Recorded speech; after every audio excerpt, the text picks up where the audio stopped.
At about midday, President Muhammadu Buhari arrives the council chamber after a two-day official trip to Nasarawa State to append his signature on the reworked Electoral Act Amendment Bill, which is the first in 12 years after the 2010 Electoral Act.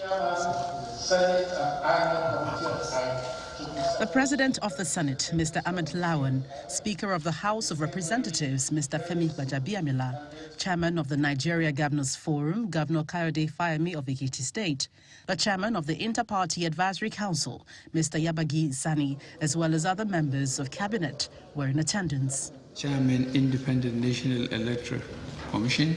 The President acknowledges an improved version of the bill, which he has held for the past 25 days since it was transmitted on January 31, 2022. However, he has some areas of concern. The section provides as follows.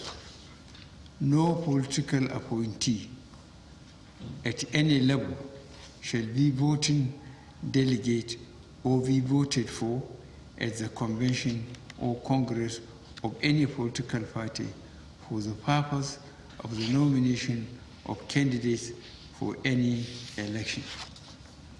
This provision has introduced qualification and disqualification criteria that alter various the Constitution by way of importing blanket restriction and disqualification to serving political office holders, of which they are constitutionally accorded protection.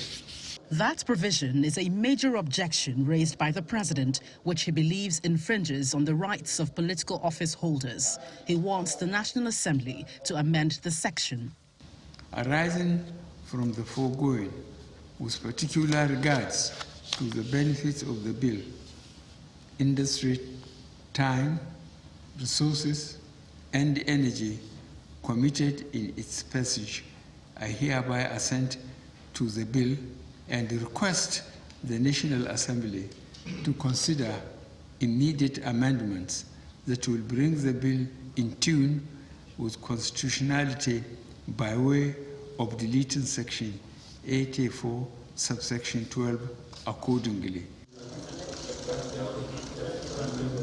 Appearing visibly elated, the President, flanked by the leadership of the National Assembly, finally appends his signature to the reworked 2021 Electoral Act Amendment Bill.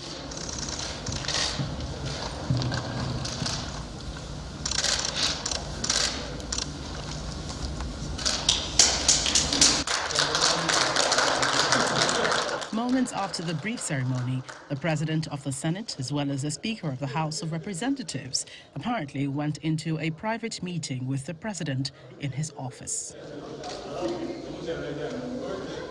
The leadership of the National Assembly, in a chat with State House correspondents, assures that the legislature will consider the President's request for amendment. I hope that they will send the request for the amendment in good time.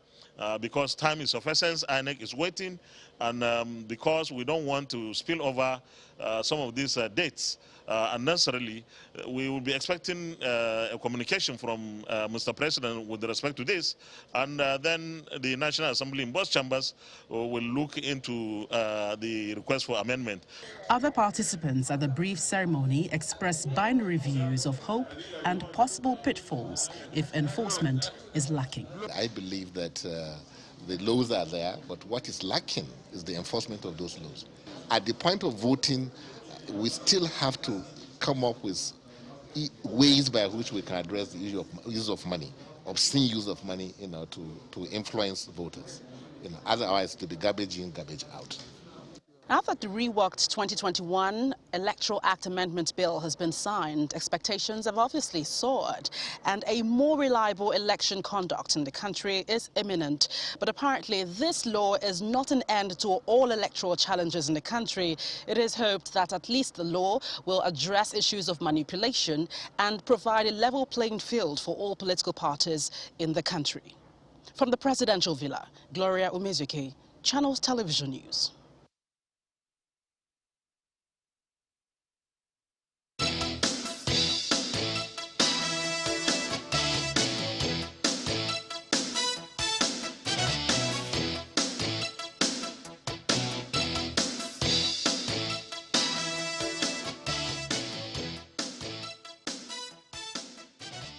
Well, that's what we're talking about this morning, the signing of the Electoral Act 2022. It's now a piece of legislation, but it looks like it would still be up for amendment no sooner than later. We have with us this morning Mr. Ezenwa Wagu, who is the chairman, Partners for Electoral Reform, convener, Say No Campaign Nigeria. Welcome to our studios this morning. It's my pleasure. Good morning. And joining us via satellite is Mr. Ahmed Raji, who is a senior advocate of Nigeria. Mr. Raji, welcome to the program. Thank you and good morning.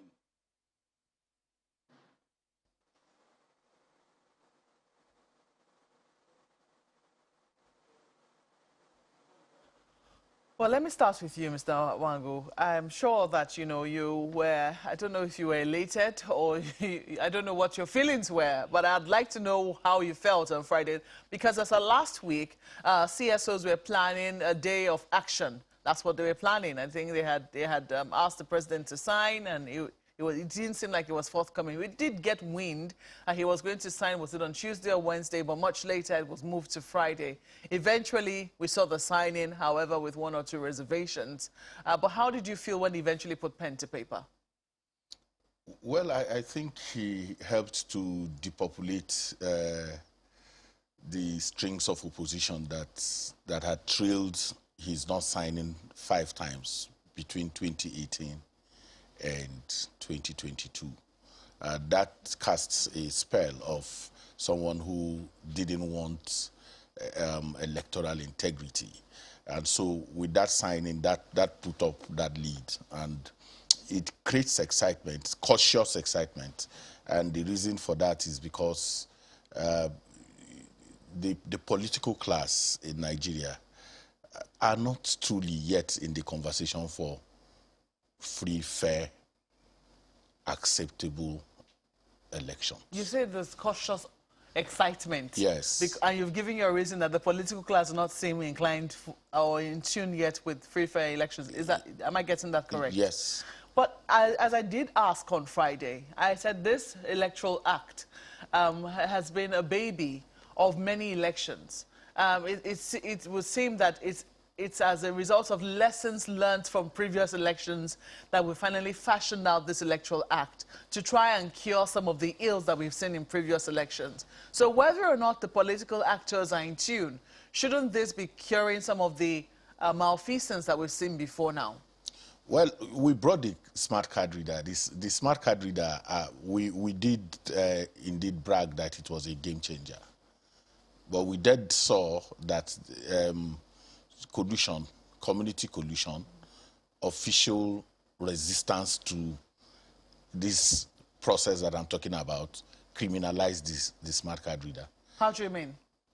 At the end of the day, you find that people say, oh, it's not working, let's revert back to incident forms and all of those issues. It was that attitudinal issue that I'm trying to point to, that you may have good laws, you may technologize your elections, but if the attitude of the operators, the major stakeholders, the major election stakeholders, is not in tune, is not cultured to think in that direction, you may not get the outcome that you look for. Because at the end of the day, the amendments brought 10 core issues that, if truly implemented, will advance our process, the electoral process, in the right direction. And that's the excitement. That's why you are seeing. But if you are an enthusiast, if you are somebody that follows our process, you will see that majorly, most of the time, it is more of subversion,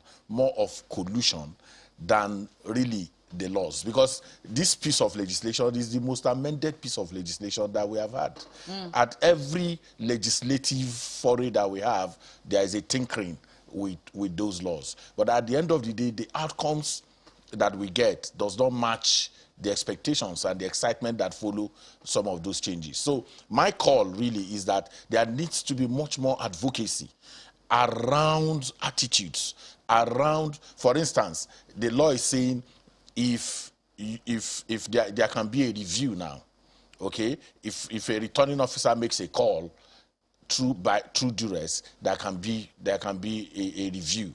That's huge. But if you then also make that cumbersome in the sense that you don't get a quick review, then you may not get the kind of results. So I am more interested in that we have moved over this hurdle, but the bigger hurdle for us will be attitudinal, will be mindset change for actors, political actors, citizens, in a way that they understand that this has to be free, fair, acceptable at every point in time that we go into this process. Well, let me come to Mr. Raji. Mr. Raji, this signing of the Electoral Act reminds me of the song, Now That We Have Love, What Are We Going to Do With It? Now that we have the Electoral Act, what should we be doing with it? INEC has decided what they're going to do with it. It brought out the timetable. It is in line with the newly signed Electoral Act, which is now Electoral Act 2022. But you also saw the reservations there given by the president.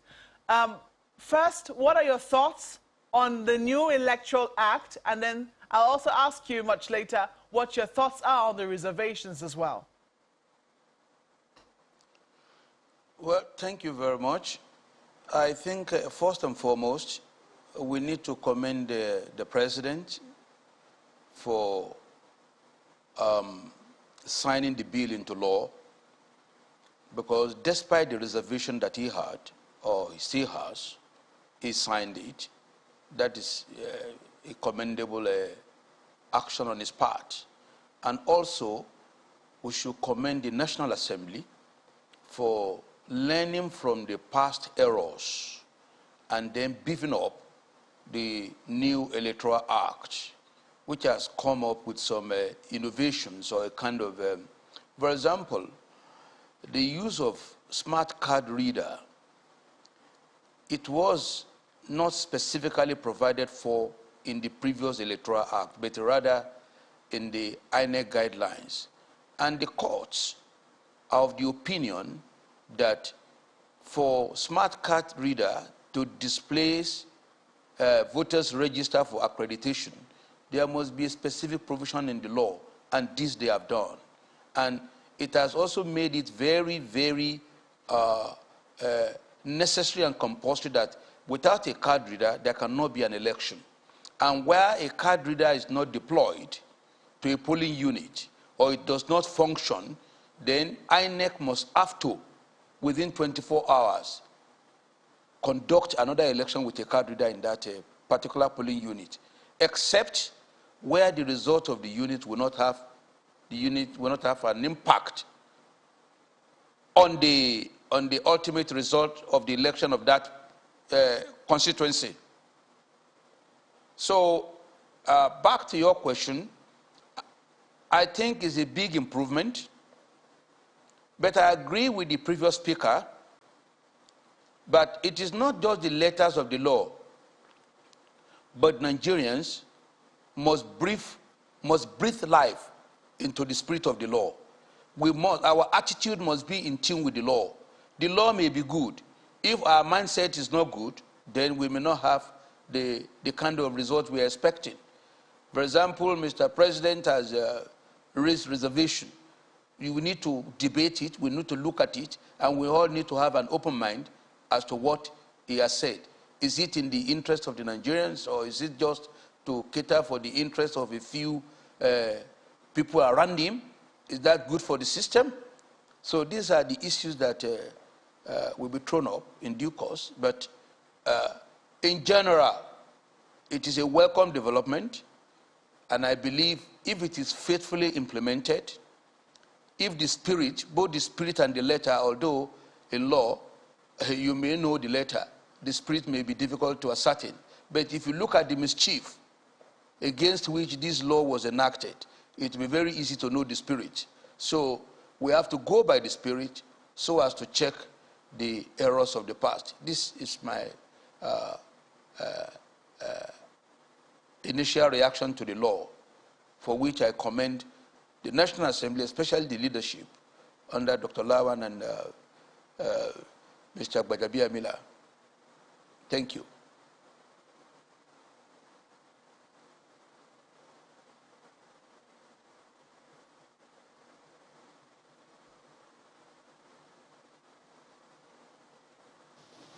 Mr. Raji, if you can hear me, I wanted you to stick with that, your comments, your initial comments on that provision, that reservation that the president has. How significant, first of all, is the provision itself? And how significant is the president's reservation concerning that particular provision in Section 84, subsection 2 of the Electoral Act 2022? Well, I have not got a clean copy of the law, but from the little I've read, what that provision is saying is that political appointees will not be allowed to be either delegates or aspirants during primary elections.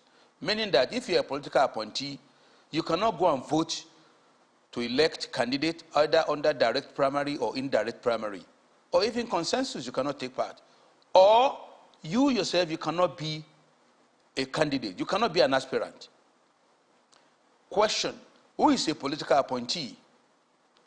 I've searched through that law. I went to the definition section. There is nowhere the term political appointee has been defined.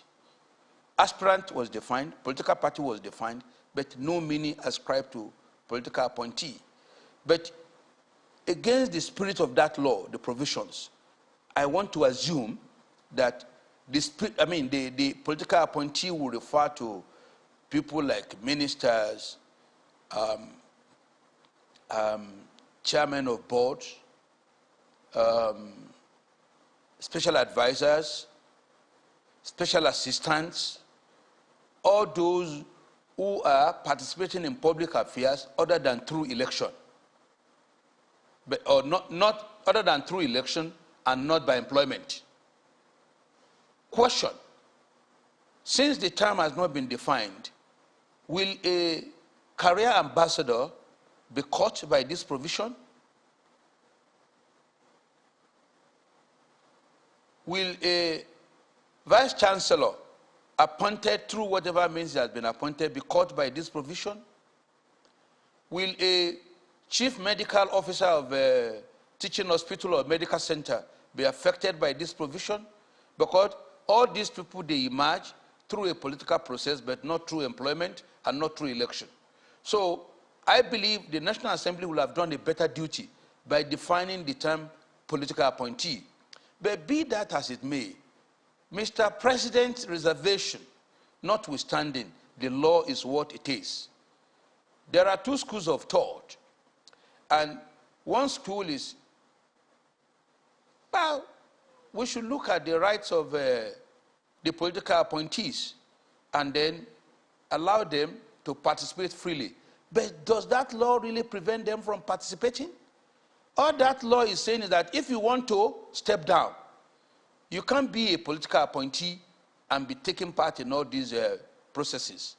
So, but others are saying, well, this is a justified provision in the sense that most of these political appointees, they use public money to influence their selection or appointment or what have you to become candidates, and they are not allowing level playing ground.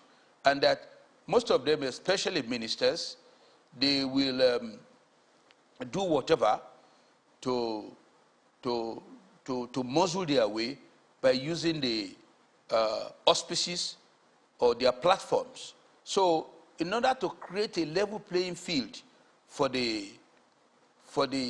the aspirants, they are saying that everybody, you want to participate, if you are not elected, come out, resign your political appointment and come and take part, and not that you'll be using the office, you go there with a retinue of soldiers and military officers and what have you, because you are in an office. So I believe the provision, the mischief, the misdemeanor in the system, which that provision seeks to correct, we should look at it more, and then I will urge the National Assembly not to just flippantly accede to the request of Mr. President, to look at that provisions clinically, and if it's convinced by the original reasoning, it should stick to his gun and not buckle, because that provision is the law. And In any event, I believe a much more, since Mr. President has hinged it on being a violation of the constitutional provision, I would rather that individuals who are affected, they should go and test that provision before the court. But Mr. So Raji, that the court just give us an idea. My apologies. Just to be clear, I mean, you've actually spoken to that. I would have thought that already. You already defined who a political appointee, is or is not. That is just my guess. That is just my guess. Yeah, I know. But just to be clear, this is what the law says. That provision that Mr. President raised issues with. No political appointee at any level shall be voting delegate or be voted for at the convention or congress of any political party for the purpose of the nomination of candidates for any election. And just as you pointed out, the president says it violates the constitution. If you would hazard a guess, would that be a violation of their fundamental rights? Or what provision would you say maybe the president was hinting at? Unfortunately, Mr. President did not mention any provision. But the right to occupy, that constitution does not take away their right. It only gives a condition. It's a different thing if you say they cannot contest at all. It's not saying that. It's only saying a level playing ground in line with the directive principles of the state. Step aside. Do not use your office to muzzle the process. I think that is what that section is saying. But, and unfortunately, Mr. President has not pointed, he has not identified any specific provision that is likely to be violated or that has been violated. And who are these people? These are individuals. They are not complaining. If they are really interested and they want to really go and they are serious and they are committed and they don't want to abuse their offices, let them come out. After all, if you have been in a public office or a political appointee for 4 or 5 years, and then just 1 year more into the process of a new election, the law expects you to come and devote attention, not a divided attention. I believe the law is a good tonic for our system. But above all, my take is affected individuals or likely affected individuals should be encouraged to challenge the provisions. This is what we call a testable legal hypothesis. It is not yet tested. It's a new provision. Let them test it. It may even turn out that my own thinking or my own definition of political appointee is not the view the court will take. So we don't even know who are the political appointees under the law. Just a guess. I mean, my general reading is what I've just given you. It is not anywhere defined in that law who a political appointee is. Right. So let me take this to Mr. Nwagu. In fact, the president actually mentioned some sections in that speech which he gave just before I sent into the bill, saying that, that provision will subject those political appointees to inhibitions and restrictions mentioned in, I think, section 42 or thereabouts, 40 and 42 of the Constitution, of the 1999 Constitution. That's what he said. So he mentioned the sections. But Mr. Nwagu, so this has been, on for a while. In fact, some thought it was going to be a deal breaker for the president signing this bill. I just want to see, from your own point of view, is this ultra-virus? I know it's meant to cure something, but referring to the 1999 Constitution, do you think it's ultra-virus? Do you agree with the senior advocate of Nigeria that this should be tested in court and not be given back to the National Assembly to amend? Well, I think that whether it goes back to the National Assembly or not, those who are affected and do not think that they need to step aside to be able to contest for public office should quickly do that. They can go to court and even restrain the National Assembly from engaging with it until there's a judicial interpretation. But the truth of the matter is that, like you said, the misdemeanor that it's intending to cure is a sweeping one. It is one that even those who are elected should also be caught in that web, because at the end of the day, it's about the abuse of public office for personal gain. So whether the folks in the National Assembly and even governors and the rest of them who sit in public office and use their platforms to for advantage should also be caught in that. So in some sense, if we want to cure any malady, then the best way to do that is to make it more sweeping than as restrictive as to a certain people. The appointers of these political appointees themselves are the more guilty of whatever that this law is supposed.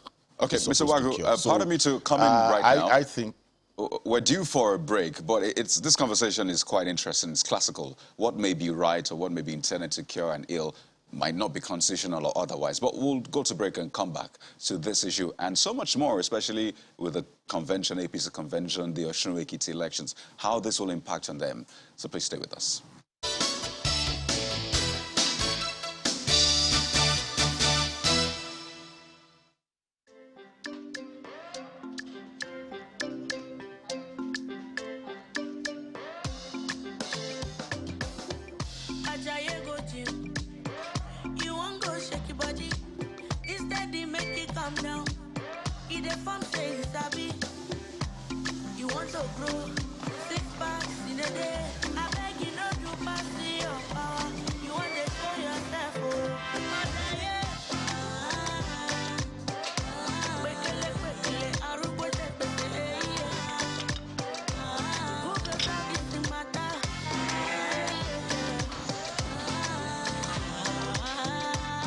Whatever your size, find it with the new Electoral data plans. Dial *141# now to get the plan that suits you.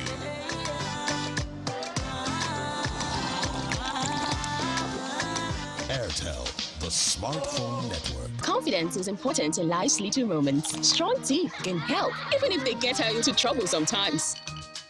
A great smile is useful to break the ice, and making friends is easier when you know you have fresh breath. I give my family confidence with Pepsodent Triple Protection 123. Its antibacterial action formula gives them cavity protection, white teeth, and fresh breath. The confidence of 3 toothpaste in 1.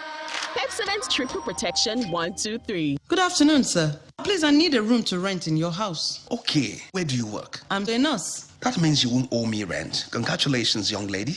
You have yourself a house. Well, thank you so much, sir. So, how much is the rent? 90,000 naira. Oh, but wait, where are you from? I am from Akamata. Akamata what? Akamata in my house? If you know how you got into my house, please get out right away. My spirit and that of Akamata people don't have anything to do together. Sir, what have I done? Your people from Akamata are known for bad things. That is what they represent, and you can't live in my house. Just get out right away. What's going on? Leave my house, young lady. Yes, our differences extend to our languages, culture, food, and even belief. But we are bound together by the cord of love. With one heart, with one voice, we will make Nigeria a hub of greatness, a place where the people live as one. This message is brought to you from the Center for Democracy and Development, CDD, with support from the UK government. The Senate, Federal Republic of Nigeria, Committee on Power, hereby invites the general public to a 2-day public hearing on Electricity Bill 2022, SB 511, Day 1, Monday 28th of February 2022, time 10 a.m. Day 2, Tuesday 1st of March 2022, time 2 p.m. Venue, Conference Hall 231, second floor, New Senate Building, National Assembly Complex, Abuja. Stakeholders are by this announcement expected to submit memoranda on or before the day of the public hearing to the committee secretariat at -1.18 basement area, New Senate Building. Email senate.power@nats.gov.ng or senatecommitteeonpower@gmail.com. Telephone 0803-3204-817. Chief Host, Senator Ahmed Lawan, President of the Senate. Senator Gabriel Suswan, Committee Chairman, Announcer. The Nigerian Bar Association section on public interest and development law, NBA SPIDO, is set to hold a town meeting on justiciability of Chapter 2 of the 1999 Constitution. Date, Monday, 28th of February, 2022. Venue, Marriott Hotel, Ikeja, GRA, Lagos. Time, 12 p.m. prompt. It will be a hybrid event, but physical attendance is strictly by invitation. For inquiries, visit www.nbaspido.ng. A day after the President signed the 2022 Electoral Act, the chairman of the Independent National Electoral Commission, INEC, Professor Mahmoud Yakubu, convened a meeting of the management team of the Electoral Umpire. After the closed-door meeting, Professor Yakubu leads national commissioners to brief the media on the outcome of their meeting. INEC had earlier fixed February 18, 2023 for the presidential and National Assembly elections, while governorship and State House of Assembly elections were scheduled for March 4, 2023. However, the signing of the Electoral Act means there's an adjustment in the election date. The Commission has decided to adjust the dates for the 2023 general election to ensure compliance with the provisions of the new law. Accordingly, the Presidential and National Assembly elections will now hold on Saturday, 25th February 2023, while the governorship and State Houses of Assembly elections will hold 2 weeks later on Saturday, 11th March 2023. With this adjustment, the 2023 general election is now 363 days away. Besides setting the date for the 2023 general elections, the Electoral Umpire also sets critical timelines for political party activities, which the Commission insists must be complied with. Conduct of party primaries, including the resolution of disputes arising from them, Monday, 4th April 2022 to Friday, 3rd June 2022. 3. Submission of nomination forms to INEC via the INEC portal for Presidential and National Assembly election, 9 a.m. on Friday, 10th June 2022 to 6 p.m. on Friday, 17th June 2022. 4. Submission of nomination forms via INEC online portal for governorship and state assembly elections, 9 a.m. on Friday, 1st July 2022 to 6 p.m. on Friday, 15th July 2022. These guidelines timelines are supported by regulations and guidelines which are anchored on the provisions of the Electoral Act. So we expect all political parties to comply. Any political party that fails to comply with the timelines provided for in the timetable and schedule of activities, particularly with respect to the conduct of party primaries and the nomination of candidates, will not be expected to nominate candidates to the Commission for elections. The coast is now clear and the ground rules for the 2023 general elections are set.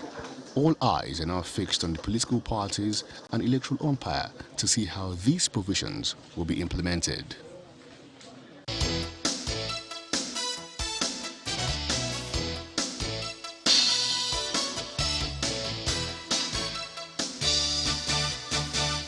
Welcome back. So it's official. The Presidential and National Assembly election will hold February 25th, 2023, and 2 weeks later we'll have the governorship and state assembly elections on March the 11th. So, you know, that song about now that we found love, what do we do about it? INEC knows what to do about this Electoral Act. So let's continue our conversation with Senior Advocate of Nigeria, Mr. Ahmed Raji, and Mr. Ezenwa Nwago, the Chairman Partners for Electoral Forum. Thank you, gentlemen, for your patience. Let me continue with Mr. Nwago. Before we went on that break, we were talking about, you know, the provision of the Constitution, what to do about it. But also bear in mind that in that same Electoral Act, Section 84, sub 3, talks about qualifications of aspirants and candidates, saying that a political party shall not impose nomination, qualification, or disqualification criteria, measures, and the rest, except as prescribed under sections 65, 66, 106, 107, 131, 137, 177, and 187 of the Constitution. So again, that is another reason that has been given to those, or by those who think that that provision in 84 sub 12 goes against the Constitution.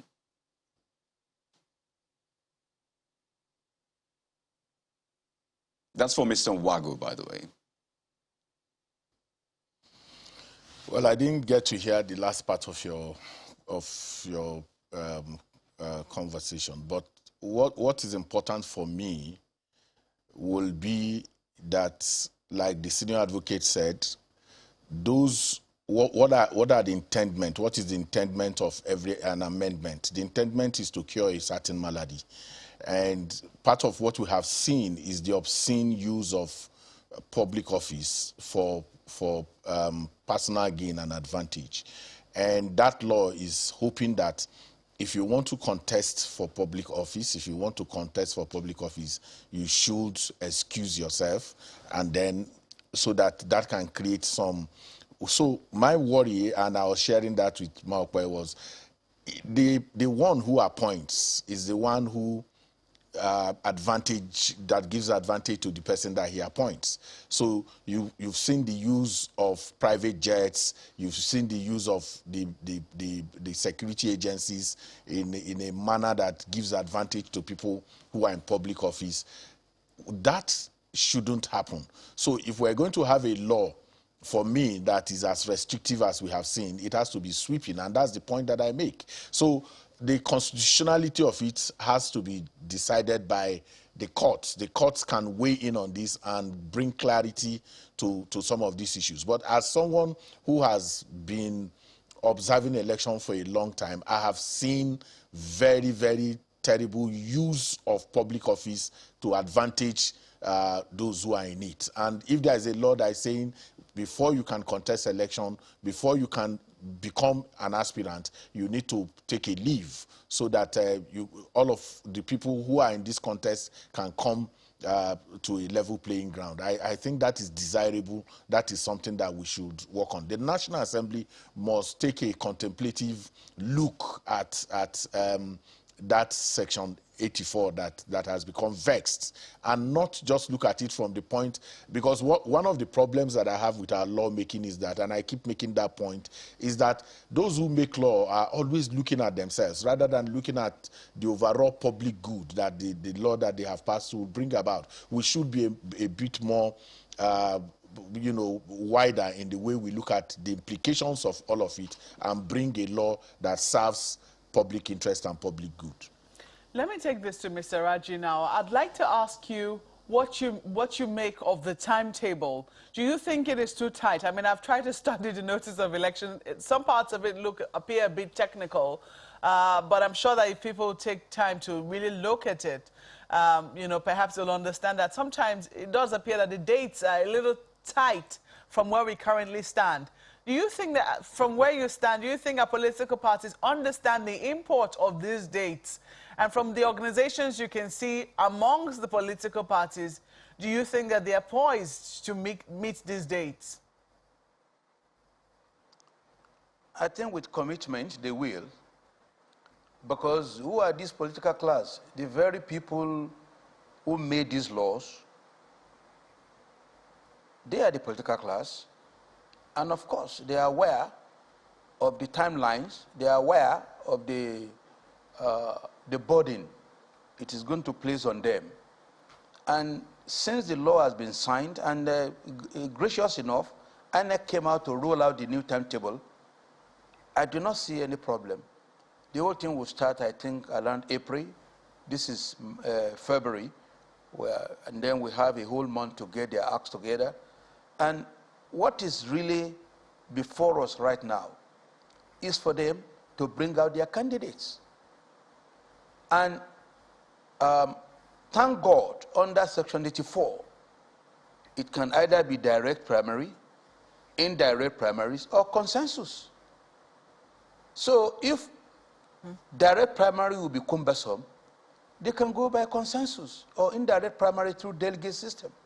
So I really don't see any challenge, but I hope they will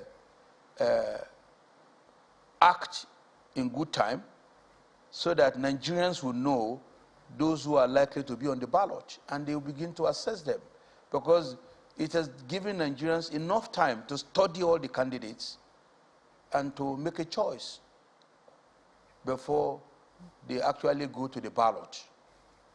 That is my take on that.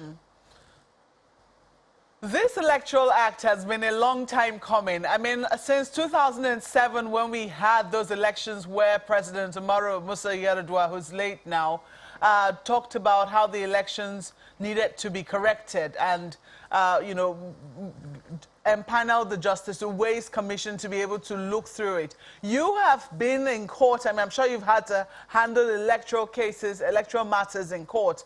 How fundamentally different, how big a shift is this Electoral Act 2022 from what we had before now, from coming all the way from 2007 to maybe 2010, and what we finally have now? I put it to two major innovations there. One of our major obstacles is unfriendliness of our process with technology. And what do I mean by this? I mean the card reader or any technological device. Under the old law, the card reader was not able to prevail because accreditation through the register was there in section 52 or thereabout. Now, under section 47 or 48, it is now compulsory that card reader must be used. And card reader is such that it will reveal the number accredited. And this provision has now provided that where the number exceeds accreditation, that election cannot hold, or that return or result cannot hold. So the best way to test the accuracy of an accreditation, which will now assist in determining the number of votes that can be obtained from a particular polling unit, is card reader. So the new Electoral Act has now made it mandatory for card reader to be used. And where it does not function or it has any problem, INEC is enjoined to deploy another one within 24 hours so that the election there will be concluded, except where with the remaining results, the impact of the outstanding polling unit will not have anything. For example, if the margin is, say, 4,000, and the polling unit where the card reader has not been deployed, the entire voting strength there is just about 500, and the difference already is about 4,000 votes, that will not matter. Even if the loser on the current result gets all the 500 votes, the difference will just be about 3,500 again. So INEC can go ahead, and that is doctrine of substantial compliance. INEC will go ahead, and that is as far as that one is concerned. Then secondly, the new provision under section 84:12 or 11 has now given jurisdiction to Federal High Court when it comes to pre-election matters on who is a candidate or who is not a candidate. For example, dispute as to who has rightly emerged, who has not rightly emerged, is he qualified or is he not qualified, all those kind of stuff, they can now only go to Federal High Court. Before, jurisdiction is shared with or between State High Court, FCT, and Federal High Court. And then INEC is now confronted with all kinds of orders from State courts, FCT High Court, and then Federal High Court. Now, it is now only the Federal High Court, according to section 84:11, which I've just gone through. And the section also provides that no court, regardless of whatever complaint any aspirant may have, should make any order to stop any primary or general election. Because there is already an inbuilt penalty. If you do, for example, if you sponsor a political appointee. Those are all the things. The penalty is that you will not have somebody on the ballot in respect of that constituency. So the court does not need to restrain the conduct of the primary or the conduct of the general election. So these, among others, are the major key innovations in the new Electoral Act, which, if faithfully implemented, will assist in giving us a credible election with the right mindset. With the right mindset. Very, very important. The right mindset. Because human beings who program the card reader, human beings who process the results from the card reader, if they are not so great people, I won't say they are bad, they can tamper with whatever they are bringing out of the card reader. So card reader alone itself Mr. Nwagu did make reference to that, saying that a lot of the things that need to change, for him, the major thing that really needs to change is attitudes. Attitudinal change is extremely important. But I'd like to ask you, because much as we've talked about attitudinal change, part of what we're also hoping, and those who drafted and enacted this law are hoping, including the president who signed it, is that it will reduce acrimony amongst persons and political parties. I don't know how lawyers are going to take that, because it would seem that that's good business. But how do you really think that this will solve a lot of the cases which go to court, which perhaps ought not to go there?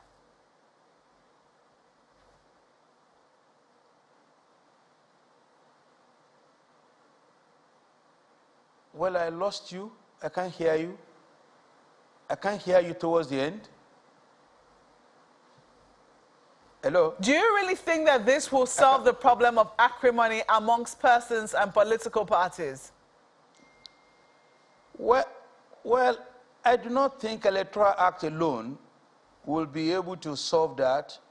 I think it's going to be a question of what kind of people and the mindset, and how easy is it to become very rich through public office. That is what is going to determine that.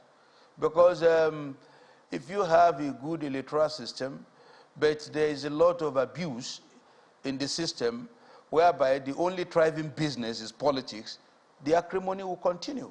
People will want to be there. And that is why, speaking for myself, I do not believe we have business with presidential system of government in this country. We need a moderate system of government like parliamentary, that will check the acrimony and will reduce all these expenses with elections and what have you. I.e., if it is parliamentary system, all this talk of political appointee, not contesting or whatever, will not be there. And then we can have the whole election in just 2 days, instead of all this huge amount of money being set out for primary, for these. You want, for example, you want to be a governor. And then, even though the law has set a limit on how much you can spend, but you can see that there's a loophole in that law. It says a gubernatorial candidate can only spend 1 billion, but individuals can give him 50 million. So he can have 1,000 people giving him 50 million, therefore monetizing the entire process. And where the electoral system is monetized, you cannot have a good result. So the acrimony is bound to be very intensive. And I do not think the Electoral Act, the function of acrimony is that of Electoral Act. It has to do with the system we're operating. And that is why we should move away from the presidential system and embrace parliamentary system in the interest of this country, so that we can have something moderate. For example, the National Assembly, they have reacted. Well, Mr. Raji, if I may, let me quickly come to Mr. Let me come to Mr. Nwagu in the studio, if I may. Mr. Nwagu, thankfully, a constitutional amendment process is going on. We do not know if they're going to be talking about the system of government that we currently have and whether we'll go to parliamentary system, but that is what the senior advocate is looking at. But let me come back to the Electoral Act. For a number of people, and I'm sure for maybe not just a number, maybe a lot of people, fundamentally what this Electoral Act was supposed to do, and including its amendment, is to put in more trust, is to ensure that we have an elections that people can trust. People know that their votes count. For those who are still skeptical, for those who are still saying that, you know, it's still not worth looking at Nigeria's electoral process and getting involved, what more needs to be done? How do we tell them that what we currently have now is really a shift coming all the way from 2007 where we were to 2022 where this new law has been signed? Well, first, I have no sympathy for those who, for whatever reason, decide that they are not going to participate, because they are not participating is a vote in itself.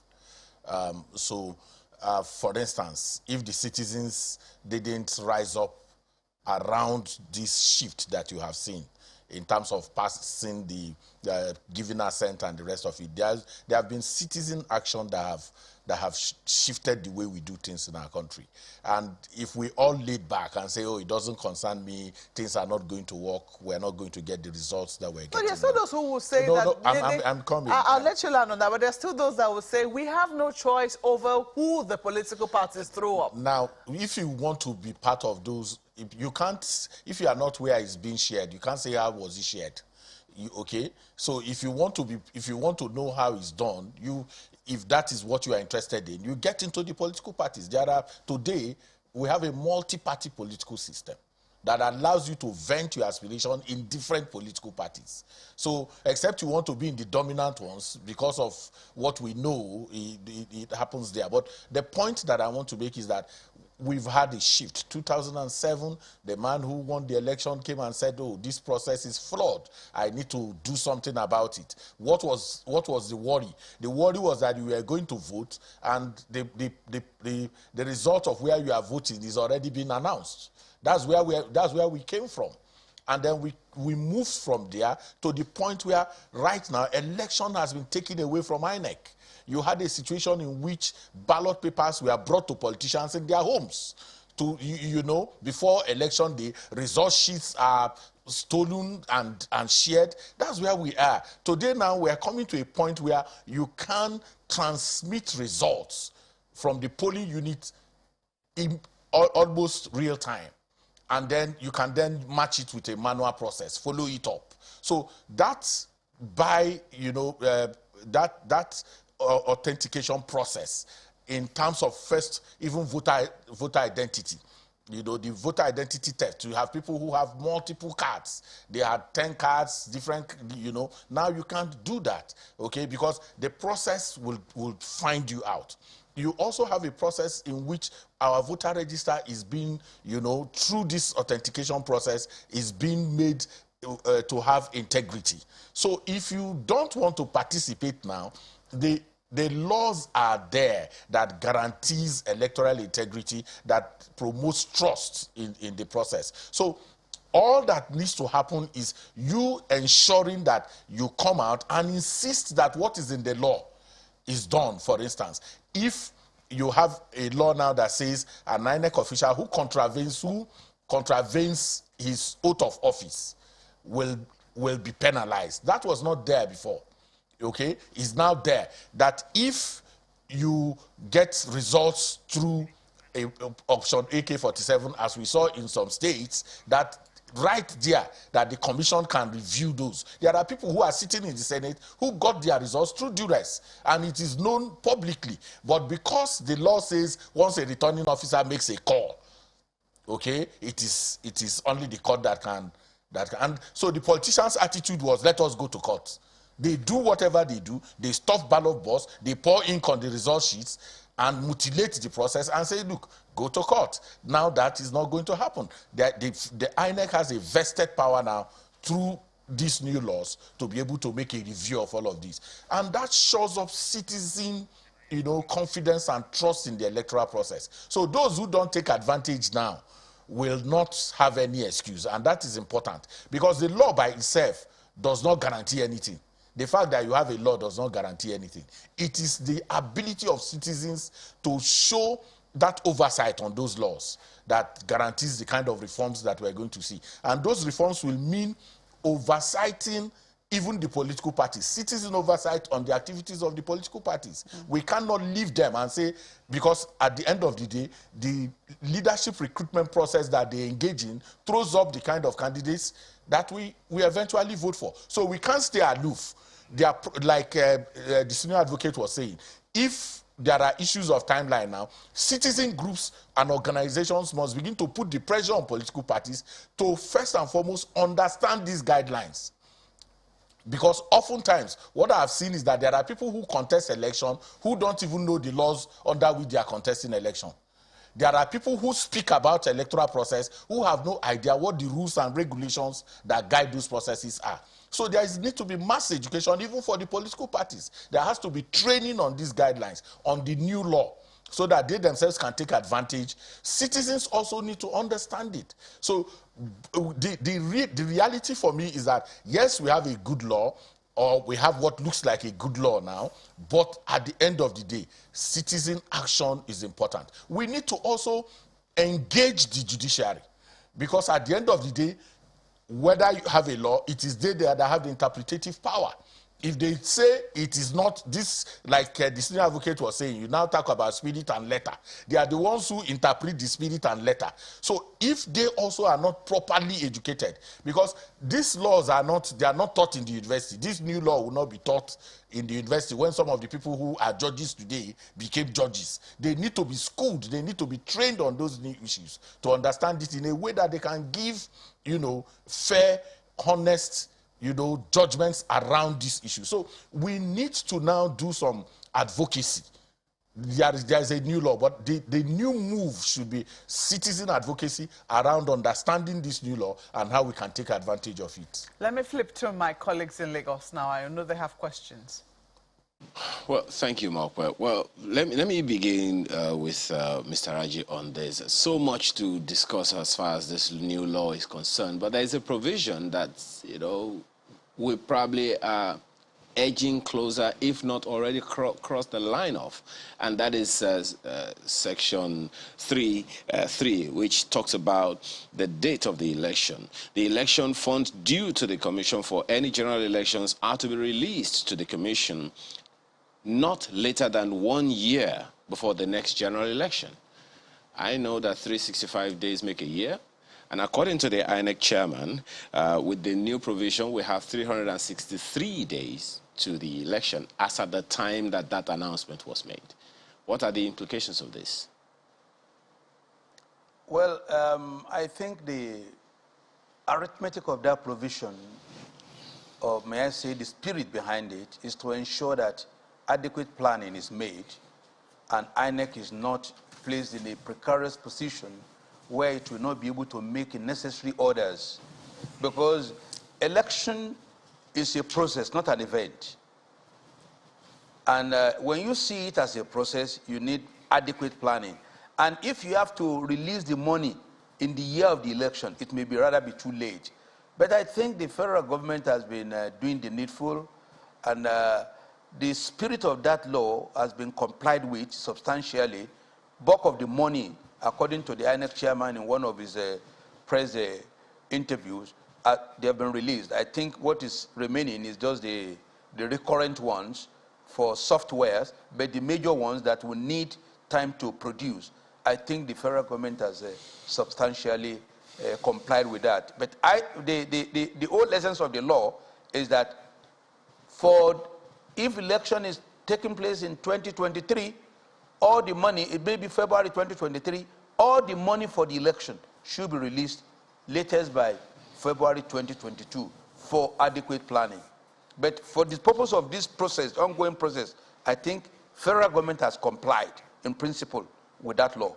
Well, speaking of timing, Mr. Raji, now the major political activities we have this year, we have the APC National Convention just next month in a few weeks, and we have the Osun and Ekiti elections. What law will be guiding those activities? First, with the APC convention, they actually gave notice before the president signed the Electoral Act into law. So is it this Electoral Act 2022 that will guide the APC convention and the election in Osun and Ekiti, or they revert to the one that was in operation when the announcement was given?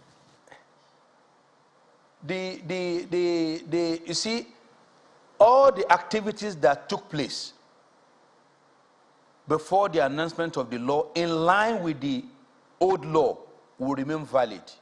Subsequent activities will have to be in line with the new law. That is my understanding of what should be.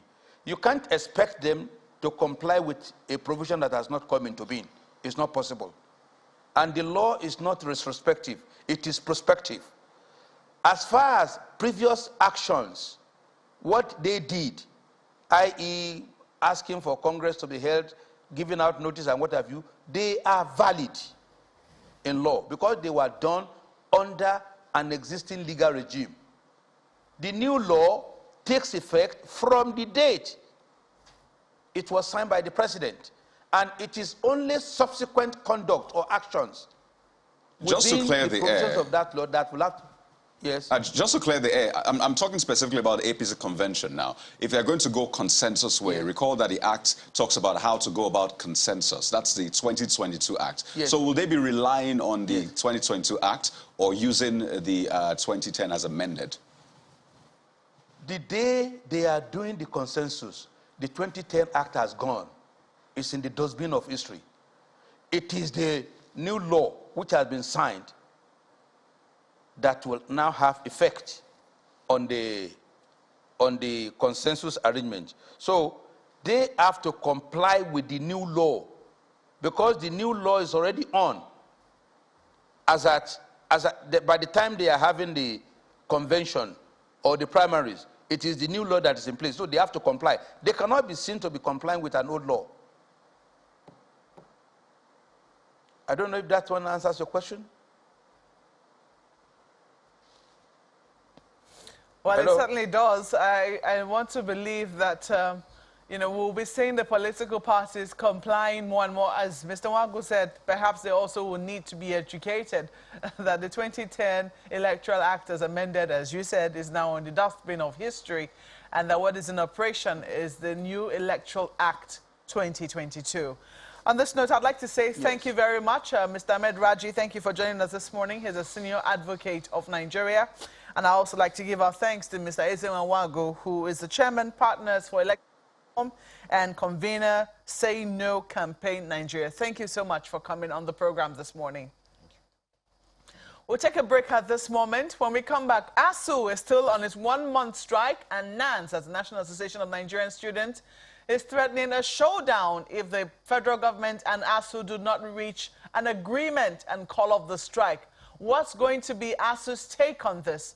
When we come back from this break, please stay with us.